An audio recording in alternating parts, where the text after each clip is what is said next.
Hey, welcome back to Investing with Wesley. You know, I've made a couple different videos in recent history preparing that next year could be pretty rough. Next year could be the start of a new recession and potentially even a new depression. So with that being said, I wanted to make another video giving you guys a heads up on something that you can do right now to help and protect yourself from the uncertainties of a market recession or depression.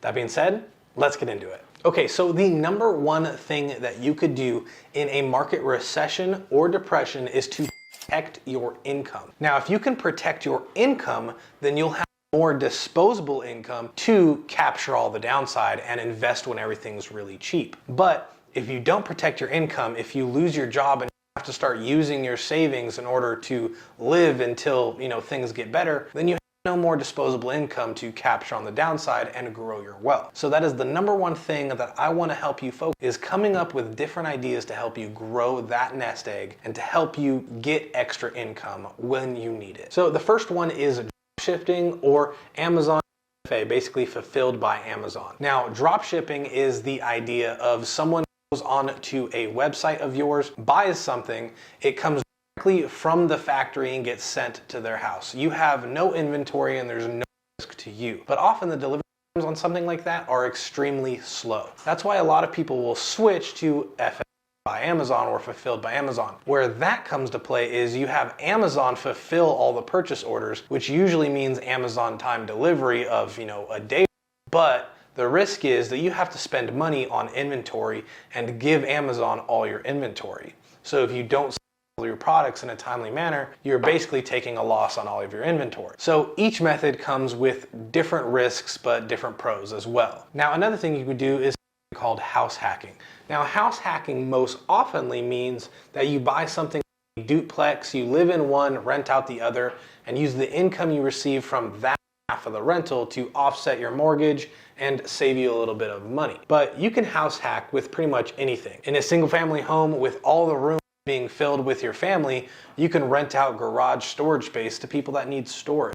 You can do the exact same thing if you are currently renting as well. Sublet rooms to other people. If you have a garage attached to whatever you're renting, you can do the exact same thing. The whole point is to increase a little bit of income to offset that expense. A third option would be to create an ebook or course and teach somebody something new that they might be interested in. This could go as far as exactly what I'm doing here with you right now on YouTube, teaching you something that you may be interested in learning, or it could be as simple as just typing up something on an ebook on how to do a certain thing, or maybe a Pinterest post on how to make a certain recipe and sell your recipe. The sky's the limit when it comes to courses and ebooks, let me tell you. And finally, a little bit out of the box, you could invest in ATMs. Now, this is something currently me and my wife are talking about doing, of buying different ATMs and placing them in local shops. Now, an ATM itself is about $3,000, and you could contract with a local bank to fill the ATM full of money, or just fill it with your own money if you have it yourself. Then as people swipe their card and make transactions on that ATM, you collect a little bit of that fee, that exchange fee. Now, I think nationally the ATM exchange fee is about $3, but in certain areas like airports or malls, I've seen them as high as $10. Now, personally, I think that's just extreme and that's a ripoff. But the point is, as people withdraw their cash or deposit their cash, you can collect a profit on that transaction fee, and over the course of a month, that actually adds up to something sustainable.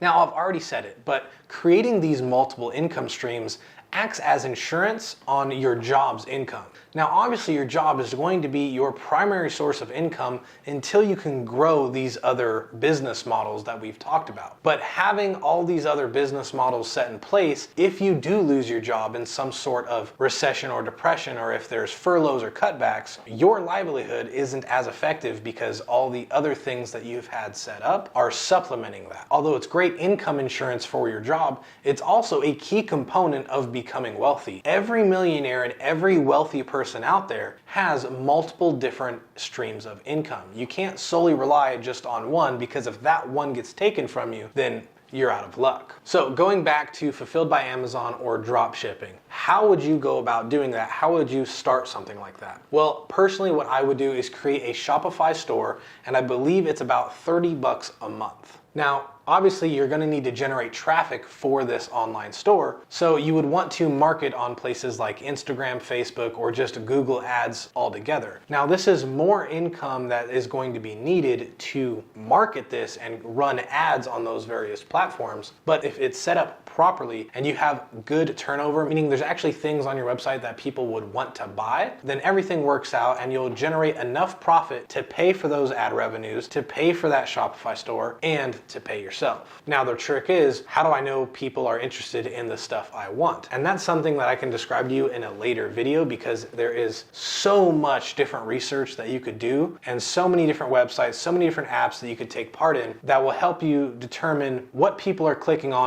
Amazon, what people are clicking on when they shop at Walmart or things like that. Now you would want to create a theme or a style, like beauty products or workout attire or workout gear, that kind of stuff. You don't want to have a refrigerator and dumbbells in the same store. It would be too confusing. But the point of this video is just to give you ideas for you to research for yourself, as opposed to spell everything out for you, because then this video would be more than an hour long. Now, to double down on this drop shipping idea on Instagram, I want to give you this example. I saw a leather jacket for sale on Instagram Marketplace that was for sale for $185. And it wasn't even made of real leather to justify the price. It was the new age fake leather. But it got me curious because I knew exactly how this business model worked.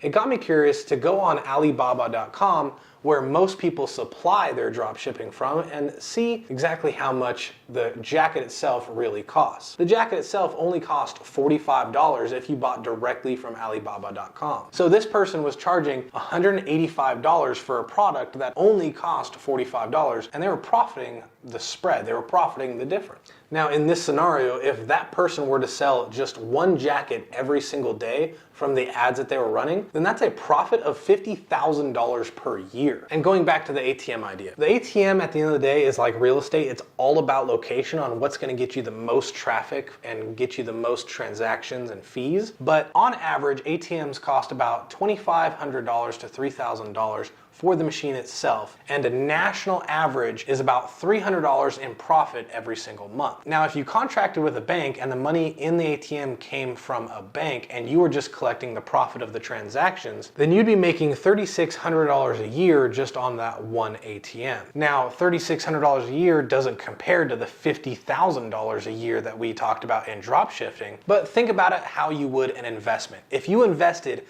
$2,500 into something and a year later it returned to you $3,600, that would be a gain of 144%, which is an amazing return on any investment. You got to remember, the overall stock market only returns about 10% per year on average. You could do something that's a little bit outside of the box and a relatively low cost to get a gain of 144% in 1 year, then why wouldn't you? Especially because you could leave that ATM there for a second, third, fourth, and even fifth year and just continue to ride the gain, all from an initial investment of $2,500 to $3,000. At the end of the day, it's all about being creative in how you spend and use your money, and how you leverage certain things and certain investments to try and maximize as much as you possibly can. With drop shipping, you could make $50,000 a year, but it would require an initial investment of all the ads that you're going to be running to try and drive traffic to your store. With Fulfilled by Amazon,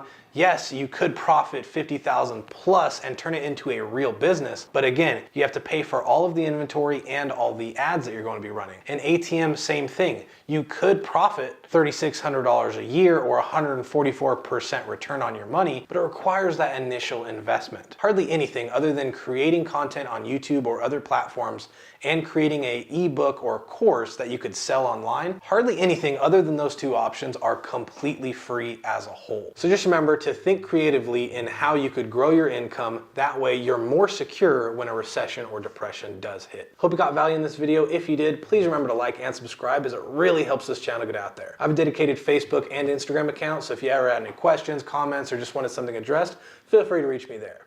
Either way though, the choice is yours, and I'll see you in the next episode.